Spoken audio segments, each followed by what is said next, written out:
ଜୟପୁର ଭଳି ଯେଉଁ ସହରଗୁଡ଼ିକ ଦିନକୁ ଦିନ ବଢ଼ି ଚାଲିଛି ସେଠାରେ ଗୋଟେ ଭଲ ଭରସାଯୋଗ୍ୟ କାରିଗର ଖୋଜିବା କେତେ କଷ୍ଟକର ତାହା ଆମେ ସମସ୍ତେ ଜାଣନ୍ତି। କିନ୍ତୁ ଜାଣିଛନ୍ତି ଗୋଟିଏ ନୂଆ ପଦକ୍ଷେପ ଏହି ପୂରା ଚିତ୍ରକୁ ବଦଳାଇ ଦେଉଛି। ଆଜି ଆମେ ସେହି ଘର ସେବା ଜୟପୁର ମଡେଲ ବିଷୟରେ କଥା ହେବା, ଯାହା ସତରେ ସହର ପାଇଁ ଏକ ସମ୍ପୂର୍ଣ୍ଣ ସମାଧାନ ପାଲଟିଛି। କେବେ ଏମିତି ହେଇଛି କି ହଠାତ୍ ଘରେ ପାଣି ଟ୍ୟାପ୍ ଭାଙ୍ଗିଗଲା କିମ୍ବା ଇଲେକ୍ଟ୍ରିକ୍ ଲାଇନ୍ କଟିଗଲା ଆଉ ସେହି ଜରୁରୀ ମୁହୂର୍ତ୍ତରେ କାହାକୁ ଡାକିବେ କିଛି ବୁଝା ପଡ଼େନି। ଜଣେ ବିଶ୍ୱସ୍ତ ଲୋକ ଖୋଜୁ ଖୋଜୁ ଅଧା ସମୟ ସେମିତି ହିଁ ଚାଲିଯାଏ। ଆମ ଦୈନନ୍ଦିନ ଜୀବନରେ ଏମିତି ଛୋଟ ବଡ଼ ଅନେକ ଆହ୍ୱାନ ଆସେ, ଆଉ ପ୍ରତିଟି କ୍ଷେତ୍ରରେ ଆମକୁ ଜଣେ ଭରସାଯୋଗ୍ୟ ବୃତ୍ତିଗତ ବ୍ୟକ୍ତିଙ୍କର ଦରକାର ପଡ଼ିଥାଏ। ଉଦାହରଣ ସ୍ୱରୂପ ଧରନ୍ତୁ ଘରର କୌଣସି ଟ୍ୟାପ୍ରୁ ପାଣି ଗଳୁଛି, ସେତେବେଳେ ତୁରନ୍ତ ଜଣେ ଭଲ ପ୍ଲମ୍ବର ଖୋଜିବା କେତେ ଜରୁରୀ ହୋଇପଡ଼େ। କିମ୍ବା ଭାବନ୍ତୁ ଶେଷ ମୁହୂର୍ତ୍ତରେ ଘରେ ଏକ ଛୋଟ କାର୍ଯ୍ୟକ୍ରମ ଆୟୋଜନ କରିବାକୁ ପଡ଼ିଲା, ସେତେବେଳେ ଭଲ କ୍ୟାଟରିଂ କିମ୍ବା ଇଭେଣ୍ଟ ମ୍ୟାନେଜମେଣ୍ଟ ସେବା କେଉଁଠୁ ମିଳିବ? ଆଉ ଘର ବଦଳାଇବା କଥା ତ ନ କହିଲେ ଭଲ, ସେଇଟା ଗୋଟେ ବଡ଼ କାମ। ଜିନିଷପତ୍ର ପ୍ୟାକ୍ କରିବାଠାରୁ ଆରମ୍ଭ କରି ସୁରକ୍ଷିତ ଭାବେ ନୂଆ ଜାଗାକୁ ନେବା ପର୍ଯ୍ୟନ୍ତ କେତେ ଯେ ଚିନ୍ତା। ଏହି ସବୁ ଅଲଗା ଅଲଗା ସମସ୍ୟା ପାଇଁ ଭରସାଯୋଗ୍ୟ ଲୋକ ଖୋଜିବା ହିଁ ସବୁଠୁ ବଡ଼ ଚ୍ୟାଲେଞ୍ଜ। କିନ୍ତୁ ଭାବନ୍ତୁ ତ, ଯଦି ଏହି ସବୁ ସମସ୍ୟାର ସମାଧାନ ଗୋଟିଏ ଜାଗାରେ ମିଳିଯାନ୍ତା। ହଁ, ଜୟପୁରରେ ଏହା ସମ୍ଭବ ହୋଇଛି। ଆସନ୍ତୁ ପରିଚିତ ହେବା ଘର ସେବା ଜୟପୁର ସହିତ। ତେବେ ପ୍ରଶ୍ନ ଉଠୁଛି, ଏହି ଘର ସେବା ଜୟପୁର ପ୍ରକୃତରେ କ'ଣ?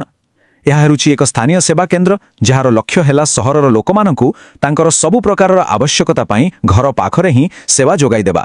ଆପଣ ଏହାକୁ ଏକ one stop door step solution ବୋଲି କହିପାରନ୍ତି। ଆସନ୍ତୁ ଟିକେ ଏହାର ମୂଳଦୁଆ ବିଷୟରେ ଜାଣିବା। ଏହା ହେଉଛି ଜୟପୁର ସର୍ଭିସ ସେଲର ଏକ ଅଂଶ, ଆଉ ଏହା ଜୟପୁରର ପାରାବେଡ଼ାରେ ଅବସ୍ଥିତ। ଏହାର ସବୁଠୁ ବଡ଼ କାମ ହେଉଛି ସହରର ଲୋକମାନଙ୍କୁ ସେମାନଙ୍କ ଅଞ୍ଚଳର ଭରସାଯୋଗ୍ୟ ଆଉ ଅଭିଜ୍ଞ କାରିଗରମାନଙ୍କ ସହିତ ଯୋଡ଼ିବା। ଏହା ସତରେ ଏକ ସେତୁ ଭଳି କାମ କରୁଛି। ଆଉ ଏବେ ଦେଖିବା ଏହାର ସେବାଗୁଡ଼ିକର ପରିସର କେତେ ବ୍ୟାପକ। ଆପଣ ଜାଣିଲେ ଆଶ୍ଚର୍ଯ୍ୟ ହେବେ।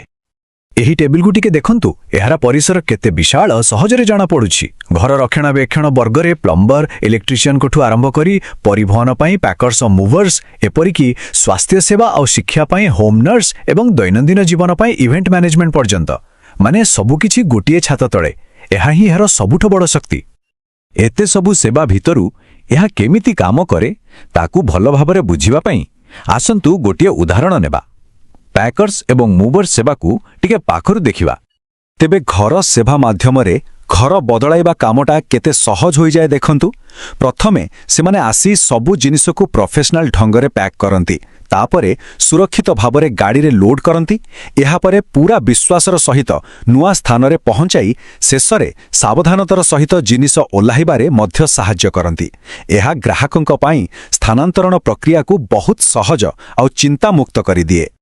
କିନ୍ତୁ କଥାଟା କେବଳ ବ୍ୟକ୍ତିଗତ ସୁବିଧାରେ ସରିଯାଉନି। ଏହାର ପ୍ରଭାବ ସମଗ୍ର ସ୍ଥାନୀୟ ସମାଜ ଉପରେ ପଡ଼ୁଛି। ଆସନ୍ତୁ ଦେଖିବା ଏହା କିପରି ଏକ ସୁଦୃଢ଼ ସମାଜ ଗଠନରେ ସାହାଯ୍ୟ କରୁଛି। ଏହି ତୁଳନାତ୍ମକ ଚିତ୍ରଟିକୁ ଦେଖିଲେ ପରିବର୍ତ୍ତନଟା ପୁରା ସ୍ପଷ୍ଟ ହୋଇଯିବ।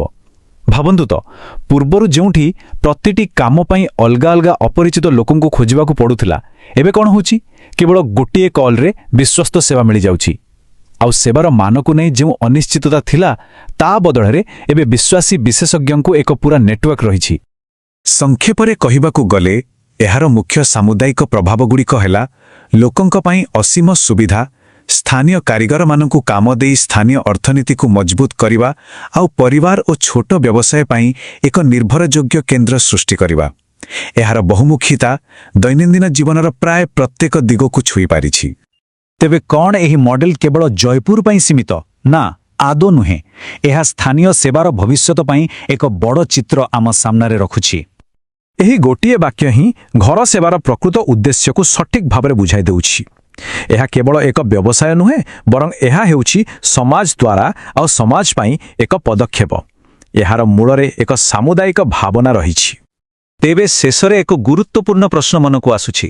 ଘର ସେବା ଜୟପୁର ଭଳି ଏକ ସମନ୍ୱିତ ପଦକ୍ଷେପ କ'ଣ ଆମ ଦେଶର ଅନ୍ୟ ଛୋଟ ସହରଗୁଡ଼ିକର ବିକାଶ ପାଇଁ ଏକ ନୂଆ ମଡେଲ ହୋଇପାରିବ?